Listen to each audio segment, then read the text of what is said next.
ইতিমধ্যেই সারা ভারতবর্ষ জুড়ে ব্যাংক অ্যাকাউন্টকে নিয়ে একটি নতুন নিয়ম জারি করলো আরবিআই। এবার আপনাদের ব্যাংক অ্যাকাউন্ট থেকে কমবে টাকা, কী কারণে আপনাদের অ্যাকাউন্ট থেকে কমবে টাকা, সমস্ত কিছু আপনাদেরকে এই ভিডিওটিতে একদম ডিটেলসেই জানিয়ে দেব। তো অবশ্যই ভিডিওটিতে আপনারা প্রত্যেকেই প্রথম থেকেই শেষ পর্যন্ত সঙ্গে থাকবেন। কেন্দ্রের বাজেট পেশ করার পরই ফেব্রুয়ারির 7 তারিখ 25 বেসিস রেপো রেট কমিয়েছিল রিজার্ভ ব্যাঙ্ক অফ ইন্ডিয়া। সূত্রের খবর, আগে যেখানে রেপো রেট ছিল 6.50%, আরবিআই সিদ্ধান্তে অবশেষে সেই অঙ্কটা কমে দাঁড়িয়েছে 6.25%। স্বভাবতই রিজার্ভ ব্যাঙ্কের রেপো রেট অর্থাৎ অন্যান্য বাণিজ্যিক ব্যাংক থেকে রিজার্ভ ব্যাঙ্কের আমদানি করা সুদের হার কমায় ব্যাংকের লোনের ক্ষেত্রে সুদের বোঝা কমবে গ্রাহকদের। তবে এমন অবস্থায় রেপো রেট কমার সাথে সাথেই নাকি সেভিংস অ্যাকাউন্টের সুদের যে হার সেটা কমাবে ভারতের বিভিন্ন ব্যাংক। তো বুঝতেই পারলেন, একদিকে আপনাদের সুবিধা হচ্ছে, অন্যদিকে কিন্তু অসুবিধা হচ্ছে। আপনারা যদি লোন নিয়ে থাকেন, রেপো রেট কমার ফলে সেই লোনের যে ইএমআই সেটা কিন্তু কিছুটা কম হবে।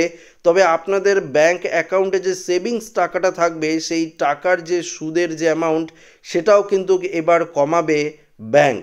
যদিও রিপোর্ট বলেছে রেপো রেটের সাথে সেভিংস অ্যাকাউন্টের সুদ কমার কোনো সম্পর্ক নেই, তবে ব্যাংকগুলো নিজেদের বাণিজ্যিক স্বার্থ চরিতার্থ করতেই গ্রাহকদের সঞ্চিত অর্থের ওপর সুদের হার অনেকটাই কমিয়ে দেবে।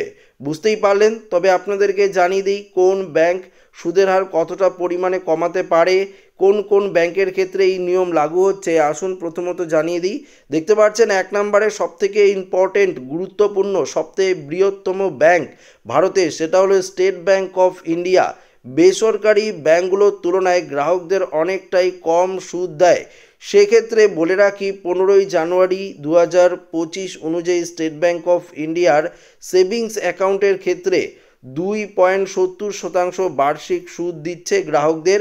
যেই অঙ্কটা রয়েছে 10 কোটির ক্ষেত্রে 3% গিয়ে দাঁড়ায়। বুঝতেই পারলেন, 10 কোটির যদি আপনার 10 কোটির নিচে থাকে তাহলে 2.70% দেবে, এবং 10 কোটির ওপরে যদি আপনাদের সেভিংস অ্যাকাউন্ট থাকে তাহলে 3% বার্ষিক সুদ দেবে। অন্যতম দেখুন এখানে কি বলেছে। দ্বিতীয় নাম্বার, ভারতের অন্যতম ভরসাযোগ্য ব্যাংক হলো Punjab national bank. Punjab national ব্যাংকের ক্ষেত্রে 2023 সালের জানুয়ারি মাসের তথ্য অনুযায়ী সেভিংস অ্যাকাউন্টের ক্ষেত্রে গ্রাহকদের 10 লক্ষ টাকার কম থাকলে 2.70% সুদ দেয়। 10 লক্ষ থেকে 10 কোটি বা তার বেশি থাকলে 2.75% বার্ষিক হারে পাঞ্জাব ন্যাশনাল ব্যাংক কিন্তু গ্রাহকদের সুদ দেয়। এবার কিন্তু সেটা আরও অনেকটাই কমতে চলেছে। পরবর্তী 3 নম্বর বলেছে, বেশ কয়েকটি রিপোর্ট মারফত খবর, ভারতের বৃহত্তম প্রাইভেট সেক্টর ব্যাংক আইসিআইসিআই যে ব্যাংক রয়েছে তার ওয়েবসাইট অনুসারে ব্যাংকটি তাদের গ্রাহকদের সেভিংস অ্যাকাউন্টের ক্ষেত্রে 50 লাখের কম ব্যালেন্স থাকলে 3% এবং 50 লাখের বেশি ব্যালেন্স থাকলে 3.5% বার্ষিক সুদ প্রদান করে। এবার আইসিআইসিআই ব্যাংকও সমস্ত গ্রাহকদের অনেকটাই সুদের হার কমিয়ে দেবে রেপো রেট কমার ফলে। অন্যদিকে দেখুন, একইভাবে এইচডিএফসি ব্যাংকের ক্ষেত্রে একই নিয়ম জারি হচ্ছে। পাশাপাশি ব্যাংক অফ বরোদা এবং কোটক মাহিন্দ্রা ব্যাংকের ক্ষেত্রেও এই নতুন নিয়ম কিন্তু জারি হচ্ছে, অর্থাৎ রেপো রেট কমার ফলে তাদের যে সেভিংস অ্যাকাউন্টে অর্থাৎ গ্রাহকদের যে সেভিংস অ্যাকাউন্টের সুদ সেটা কিন্তু অনেকটাই কমিয়ে দেবে এই সমস্ত ব্যাংকগুলো। তাহলে এটি একটি দুঃখজনক খবরই বলতে পারেন। তো আশা করি ভিডিওটি ভালো লাগলে লাইক করে মধ্যে সাথে শেয়ার করবেন, নতুন হয়ে থাকলে চ্যানেলটিকে সাবস্ক্রাইব করে নেবেন। ধন্যবাদ।